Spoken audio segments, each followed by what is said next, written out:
रूपापुर गांव में मंगलू नाम का एक धोबी रहा करता था। स्वभाव से वह काफी सीधा साधा था और इसी का लोग फायदा उठाकर अक्सर उसे बेवकूफ बनाते रहते थे। उसके पास 3 गधे थे जिनका नाम उसने वीरू, धन्नो और टुन्नू रखा था। टुन्नू बड़ा ही शरारती गधा था। वह अक्सर मंगलू धोबी को परेशान किया करता था। एक दिन, काहो मंगलू भैया, इतनी ठंड में सवेरे सवेरे बेचारे इन मासूमों को लेकर कहाँ चल दिए? अरे क्या कहूँ रामदीन भाई, मैं कहाँ जाऊंगा।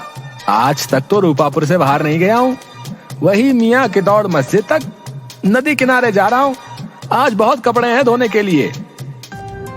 वो तो सब ठीक है मंगलू भाई, लेकिन ये बताओ, अपने तो 4-4 कपड़े और स्वेटर पहने हुए हो, लेकिन इन बेचारे गधों का क्या दोष है? इन्हें तुम इतना सवेरे ठंड में नदी किनारे क्यों ले जा रहे हो भाई? ये अगर नहीं जाएंगे तो मेरा काम कैसे होगा? उतना कपड़ा मैं कैसे धोकर लाऊंगा? परंतु हाँ, तुमने अच्छा सुझाव दिया है। मैं कल ही शीला से बोलूंगा कि इन सभी के लिए स्वेटर बुन दे, ताकि ये लोग और अच्छे से काम कर सकें। अरे मालिक, ये आपको बेवकूफ बना रहा है। हम गधों को ठंड नहीं लगती, आपको गधा बना रहा है मालिक। अरे टुन्नू, तू भी क्या गधे जैसी बातें कर रहा है? अपने आप को बेवकूफ साबित कर रहा है। बोल कि गधा नहीं, मालिक आपको उल्लू बना रहा है। सही जा रहे हो दोस्त, बिल्कुल सही जा रहे हो। एक गधा दूसरे गधे को गधा बना रहा है। अरे वीरू, तुम भी तो अपने आप को गधा ही साबित करने पर तुले हो। गधे जैसी बात करने की जगह उल्लू जैसी बात कर रहे हो। इस तरह तीनों गधे वीरू, धन्नो और टुन्नू आपस में बात करते हुए नदी किनारे पहुंच जाते हैं। मंगलू उनके पीठ पर से कपड़े उतारकर एक एक कर धोने लगता है। साधु बहुत देर तक देखता है कि मंगलू तन मन से इतनी ठंडी में मेहनत कर रहा है। उसका काम और लगन देख साधु प्रसन्न हो जाता है।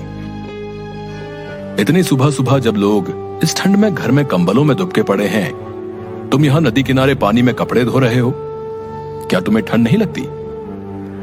लगती है ना महाराज, ठंड तो हमें भी लगती है, लेकिन क्या करें, इतने कपड़े हैं कि धोते धोते 12 बज जाएंगे, इसलिए सुबह ही कपड़े धोने निकल लिए।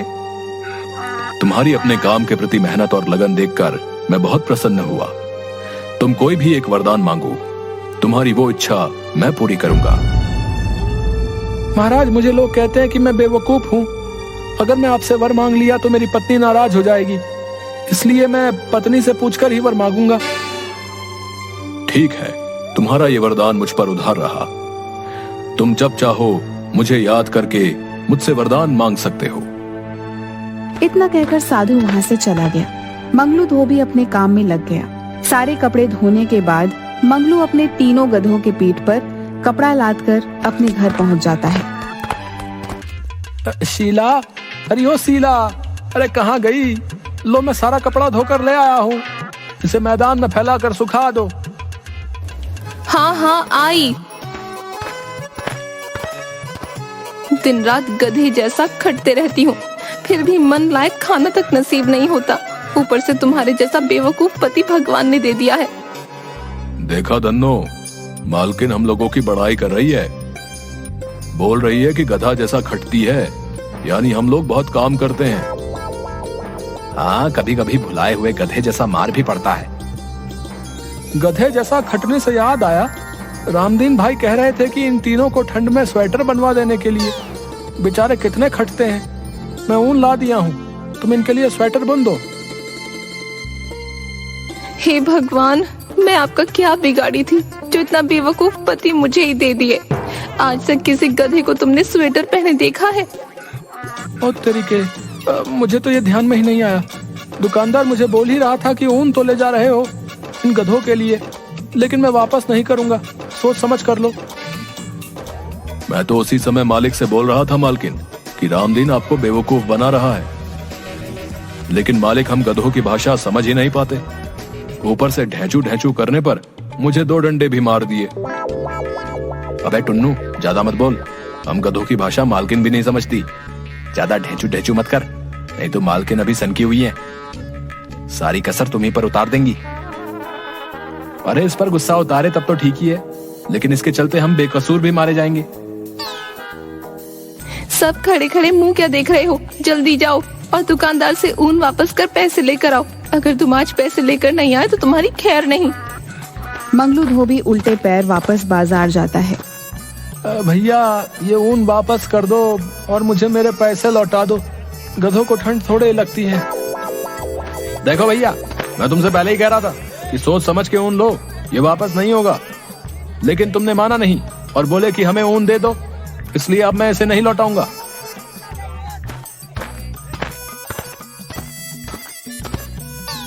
मंगलू धोबी ऊन लेकर वापस घर पहुंचता है।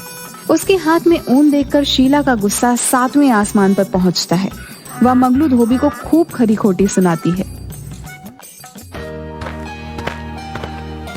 अरे क्या हुआ शीला, क्यों बेचारे मंगलू को भला बुरा कह रही हो? ये इतना बुद्धू है कि कोई भी इसे बेवकूफ बना देता है।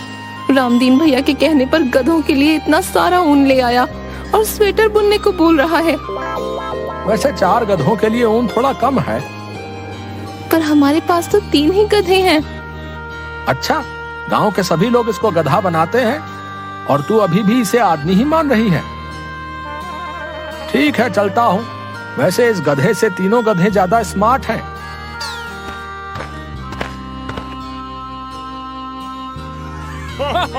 मुखिया जी के साथ सभी आदमी मंगलू धोबी के बेवकूफी पर हंसते हुए चले जाते हैं। शीला को बहुत बुरा लगता है और उस रात शीला खाना भी नहीं देती मंगलू को। दूसरे दिन सुबह उठते ही मंगलू धोबी फिर से गधों को लेकर नदी के घाट के लिए निकल जाता है।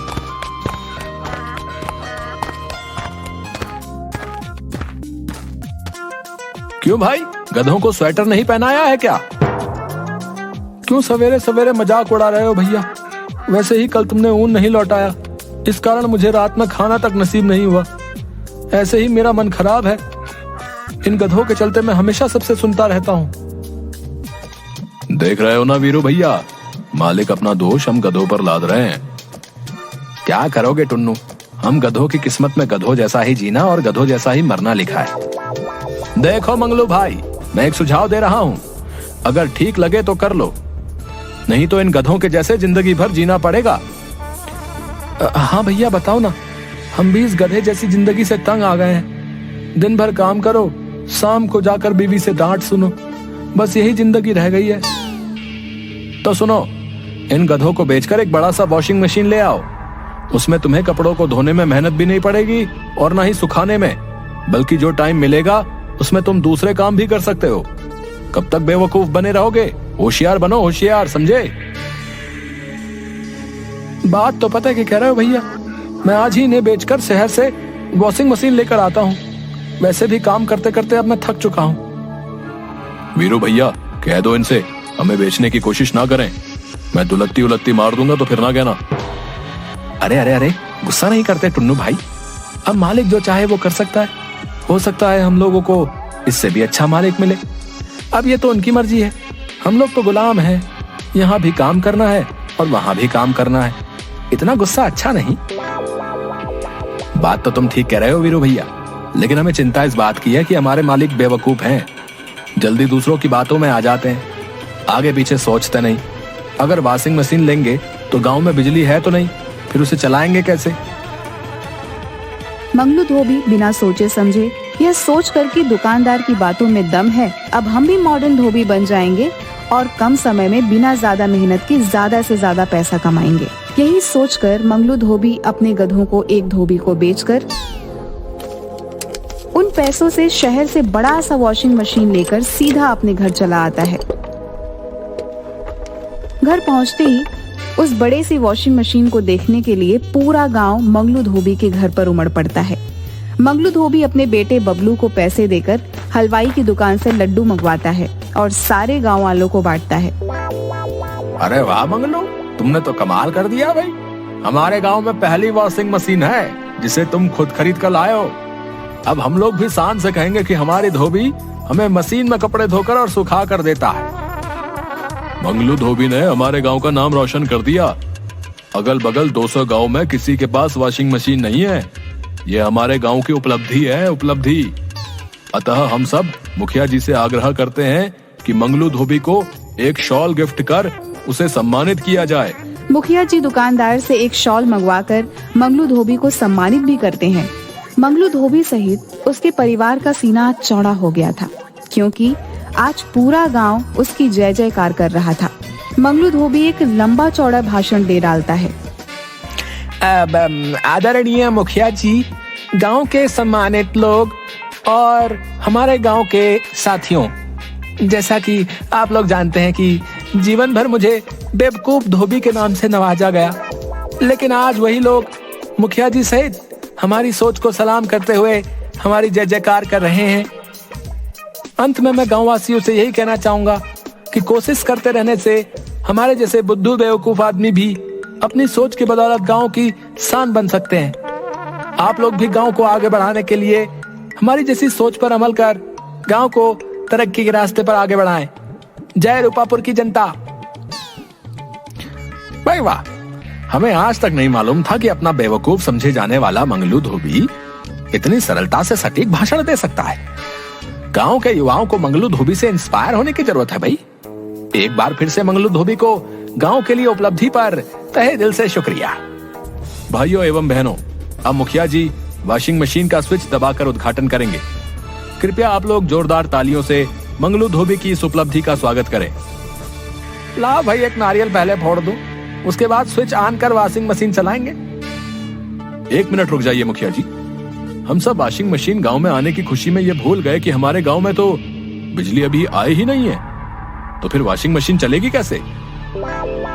अभी तक जो मुखिया जी और गांव वाले मंगलू धोबी को जो सर आंखों पर उठाए हुए थे, अब उसे महाबेवकूफ बुद्धू न जाने क्या क्या उपाधि देकर उसे भला बुरा भी कहने लगे। शीला खटिया पर बैठी सर को पकड़े अपनी पति की बेवकूफी पर उसी को कोस रही थी।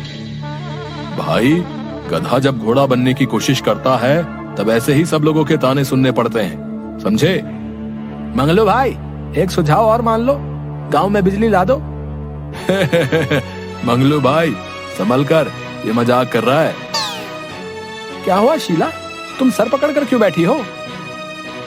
जिस घर में 4-4 गधे हो, उस घर की मालकिन की स्थिति समझी जा सकती है। 4 नहीं 5 गधे, क्योंकि गधे की बीवी भी गधी ही होती है। सभी गांव वाले हंसने लगते हैं। गांव वालों के ताने से बचने के लिए मंगलू धोबी पूरे परिवार के साथ नदी किनारे